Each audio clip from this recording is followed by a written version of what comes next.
ನಗರದಲ್ಲಿ ಮಹಾನಗರ ಪಾಲಿಕೆ ವತಿಯಿಂದ ವೈಭವದ ದಸರಾ ಉತ್ಸವವನ್ನು ಆಚರಿಸಲಾಗುತ್ತಿದೆ. ಈ ಹಿನ್ನೆಲೆಯಲ್ಲಿ ರೈತ ದಸರಾ, ಮಕ್ಕಳ ದಸರಾ, ಚಲನಚಿತ್ರ ದಸರಾ ಸೇರಿದಂತೆ ಪ್ರತಿದಿನವೂ ಒಂದೊಂದು ಕಾರ್ಯಕ್ರಮಗಳನ್ನು ಹಮ್ಮಿಕೊಳ್ಳಲಾಗಿದೆ. ಕೋಟೆ ರಸ್ತೆಯಲ್ಲಿರುವ ಮಹಾವೀರ ಶಾಲೆಯಲ್ಲಿ ಶಾಲೆಯ ವಿದ್ಯಾರ್ಥಿಗಳಿಂದಲೇ ಒಂದೊಂದು ಆಟಿಕೆ ಗೊಂಬೆಗಳನ್ನು ಸಂಗ್ರಹಿಸಿ ದಸರಾ ವಸ್ತು ಪ್ರದರ್ಶನವನ್ನು ಶಾಲೆಯ ಆವರಣದಲ್ಲಿ ನಡೆಸಲಾಗುತ್ತದೆ.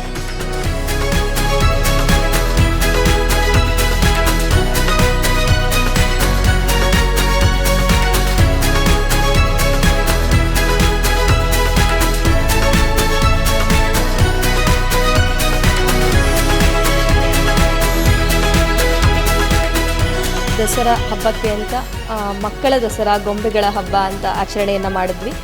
ಪ್ರತಿ ಪ್ರಿ KGಯಿಂದ ಹಿಡಿದು ಅಪ್ ಟು 10ನೇ ತರಗತಿ ಮಕ್ಕಳ ತನಕ ನಾವು ಗೊಂಬೆಗಳನ್ನು ತರಿಸ್ಕೊಂಡಿದ್ವಿ.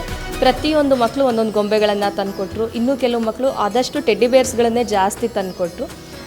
ಇದರ ಉದ್ದೇಶ ಏನಪ್ಪ ಅಂದರೆ ಮಕ್ಕಳ ದಸರಾ ಹಬ್ಬವನ್ನು ಮನೆಯಲ್ಲಿ ಮಾಡೇ ಮಾಡ್ತೇವೆ.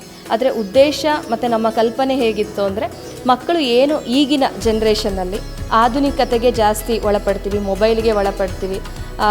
ಅದೇ ಮಕ್ಕಳು ಈಗಿನ ಒಂದು ಸಂಸ್ಕಾರವನ್ನು ಉಳಿಸ್ಕೊಂಡು ಬೆಳೆಸ್ಕೊಂಡು ಹೋಗಲಿ ಅನ್ನುವಂತಹ ಕಲ್ಪನೆಯಲ್ಲಿ ಶಾಲೆಯಲ್ಲೂ ಸಹ ನಾವು ದಸರಾದ ಆಚರಣೆಯನ್ನು ಮಾಡಿದ್ವಿ.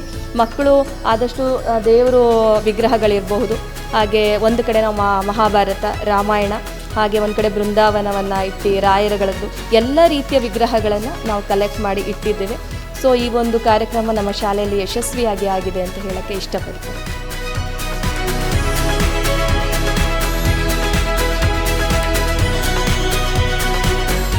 ನಶಿಸಿ ಹೋಗುತ್ತಿರುವ ಕಲೆ ಸಂಸ್ಕೃತಿಯನ್ನ ಉಳಿಸುವ ನಿಟ್ಟಿನಲ್ಲಿ ವಿದ್ಯಾರ್ಥಿಗಳಿಂದಲೇ ಸಂಗ್ರಹಿಸಿದ ವಸ್ತುಗಳನ್ನ, ಆಟಿಕೆಗಳನ್ನ ಪ್ರದರ್ಶನಕ್ಕೆ ಇರಿಸಲಾಗಿದೆ.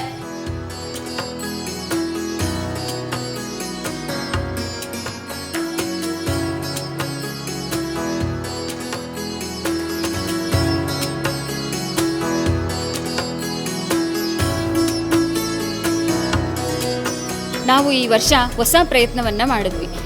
ನಮ್ಮ ಫಸ್ಟ್ HM ಅವರು ಹೇಳಿದ್ರು ಈ ರೀತಿ ಮಾಡೋಣ ಅಂತೇಳಿ, ಗೊಂಬೆಗಳನ್ನು ನೀವು ಕ್ಲಾಸ್ ಟೀಚರ್ಸ್ ಎಲ್ಲ ಕಲೆಕ್ಟ್ ಮಾಡಬೇಕು ಅಂತ.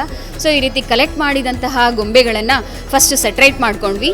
ಯಾವ್ಯಾವ ರೀತಿ ಗೊಂಬೆಗಳಿದೆ ಅದನ್ನೆಲ್ಲ, ಆ ಗೊಂಬೆಗಳು ಸೆಟ್ರೇಟ್ ಮಾಡಿದ್ದನ್ನು ಫಸ್ಟ್ ವಿಘ್ನಗಳ ನಿವಾರಕನಾದಂತಹ ಗಣೇಶನ ಒಂದು ಪ್ರತಿಷ್ಠಾಪನೆಯನ್ನು ಮೊದಲನೇ ಯೂನಿಟಲ್ಲಿ ಮಾಡಿದ್ವಿ.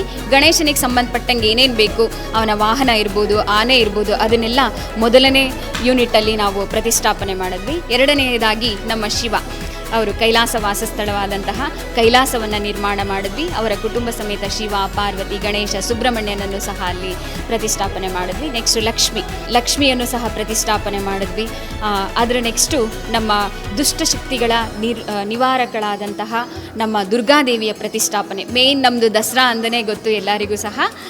ದುರ್ಗಾದೇವಿಯ ಪ್ರತಿಷ್ಠಾಪನೆ ಜೊತೆಗೆ ದಸರಾ ಗೊಂಬೆಗಳು ಬೇಕು, ಆ ಗೊಂಬೆಗಳನ್ನು ಸಹ ನಾವು ಜೋಡಿಸಿದ್ದೀವಿ.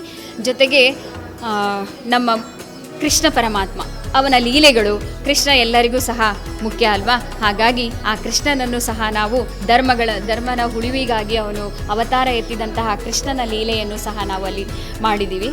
ನೆಕ್ಸ್ಟು ನಮಗೊಂದು ಗಾದೆ ಇದ್ದೇ ಇದೆ, ಹಿಂದೆ ಗುರು ಇರಬೇಕು, ಮುಂದೆ ನಮಗೊಂದು ಗುರಿ ಇರಬೇಕು ಅಂತ. ಆ ಗುರಿ ಮುಟ್ಲಿಕ್ಕೆ ಹಿಂದೆ ಗುರು ಬೇಕಲ್ವಾ, ಹಾಗಾಗಿ ಗುರುವಿನ ಒಂದು ಬೃಂದಾವನವನ್ನು ಸಹ ನಾವು ನಿರ್ಮಾಣ ಮಾಡಿದ್ದೀವಿ. ಆ ಗುರುಗಳಿಗೆ ಸಂಬಂಧಪಟ್ಟಂಗೆ ಏನು ಸಾಯಿಬಾಬಾ ಇರ್ಬೋದು, ಬುದ್ಧ ಇರ್ಬೋದು, ಮಹಾವೀರ ಇರ್ಬೋದು, ಎಲ್ಲರ ಒಂದು ವಿಗ್ರಹಗಳನ್ನು ಸಹ ಪ್ರತಿಷ್ಠಾಪನೆ ಮಾಡಿದ್ದೀವಿ.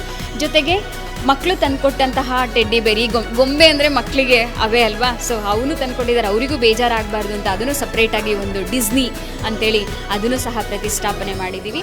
ಇದ್ರ ಮುಖ್ಯ ಉದ್ದೇಶ ಇಷ್ಟೇ, ನಾವೆಲ್ಲರೂ ಸಹ ಮಕ್ಕಳು ಒಬ್ಬರೇ ಅಲ್ಲ, ನಾವು ಸಹ ತುಂಬ ನಾಗರಿಕರಾಗಿಬಿಟ್ಟಿದ್ದೀವಿ, ಮಾಡ್ರನ್ ಆಗ್ತಾ ಇದ್ದೀವಿ. ಈ ಕಲ್ಪನೆ ಎಲ್ಲ ಹೋಗ್ತಾ ಇದೆ. ಈ ಕಲ್ಪನೆ ಮತ್ತೆ ಮೂಡಿ ಬರಲಿ, ಎಲ್ಲ ದೇವಸ್ಥಾನಗಳಲ್ಲೇ ಅಲ್ಲದೆ ಶಾಲೆಗಳಲ್ಲೂ ಈ ರೀತಿ ಬೆಳೆಸಿದ್ರೆ ಮಕ್ಕಳಲ್ಲಿ ನಮ್ಮ ಕಲ್ಚರ್ ಉಳಿಯುತ್ತೆ ಅನ್ನೋ ಒಂದು ಉದ್ದೇಶಕ್ಕಾಗಿ ಮಾಡಿದಂಥ ಪ್ರಯತ್ನ ಯಶಸ್ಸುಗೊಂಡಿದೆ ಅಂತ ಹೇಳಿ